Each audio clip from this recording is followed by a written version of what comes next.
Good morning everyone, প্রত্যেককে তোমাদের প্রিয় ইউটিউব চ্যানেল একেএম নলেজে স্বাগত জানাই। প্রতিদিনের মতো আজও আমরা সকালবেলায় উপস্থিত হয়েছি কিছু গুরুত্বপূর্ণ কারেন্ট অ্যাফেয়ার্সের প্রশ্ন উত্তর নিয়ে।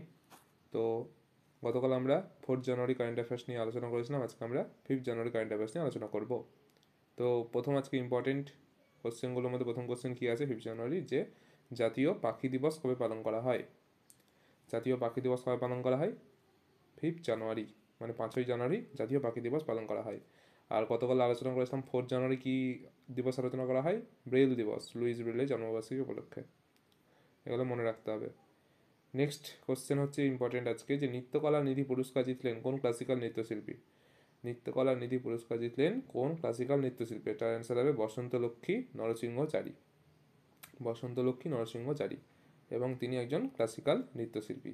কোন পুরস্কার জিতলেন? নৃত্যকলা নিধি পুরস্কার। ঠিক আছে। নেক্সট কোশ্চেন, 2024 সালে অস্কারের জন্য মনোনয়ন পেল কোন সিনেমা? 2024 সালে অস্কারের জন্য মনোনয়ন পেল 12 ফেল সিনেমা।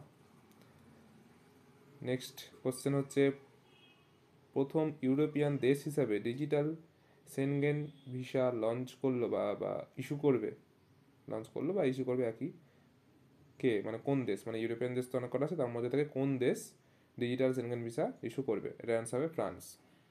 এবং ফ্রান্সের রাজধানী তো আমরা সবাই জানি, ফ্রান্সের রাজধানী প্যারিস। আর প্রধানমন্ত্রী এবং রাষ্ট্রপতি ফ্রান্সের, সেটা আমাদের জেনে রাখা দরকার। ফ্রান্সের প্রধানমন্ত্রী হচ্ছে গ্যাব্রিয়েল অ্যাটাল এবং প্রেসিডেন্ট বা রাষ্ট্রপতি হচ্ছেন এমানুয়েল ম্যাক্রন। ঠিক আছে, এগুলো জেনে রাখতে এই কারণেই বলছি, বিভিন্ন দেশের মুদ্রা, প্রেসিডেন্ট, পিএম, এগুলো আমাদের বিভিন্ন রিজনিংয়ের অ্যানালজি বলে একটা চ্যাপ্টার থাকে, সেখানে আমাদের কাজে দেবে। বিভিন্ন দেশের এরকম করে দিয়ে দিতে পারে যে ফ্রান্সের গ্যাব্রিয়েল অ্যাটাল, তাহলে আমেরিকার কে হবে? ঠিক আছে, তো এগুলো সব কিছু আমাদের জেনে রাখা দরকার। খালি জিকে পড়ছি বলে যে জিকের জন্যই দরকার সেটা না, জিকেটা কেমনভাবে পড়বো যাতে অনেক দিকে কাজে লাগে। যেরকম সিনোনিম অ্যান্টোনিমেও আমাদের কিছু কিছু জিনিস কাজে লাগে। ঠিক আছে, সেগুলো মানুষ জেনে রাখা দরকার। ইংলিশের সাথে রিজনিংও একটা সম্পর্ক আছে, জিকেরও একটা সম্পর্ক আছে। আচ্ছা, নেক্সট কোশ্চেন হচ্ছে, NALSA NALSA NALSAR executive chairperson পদে নিযুক্ত হলেন কে?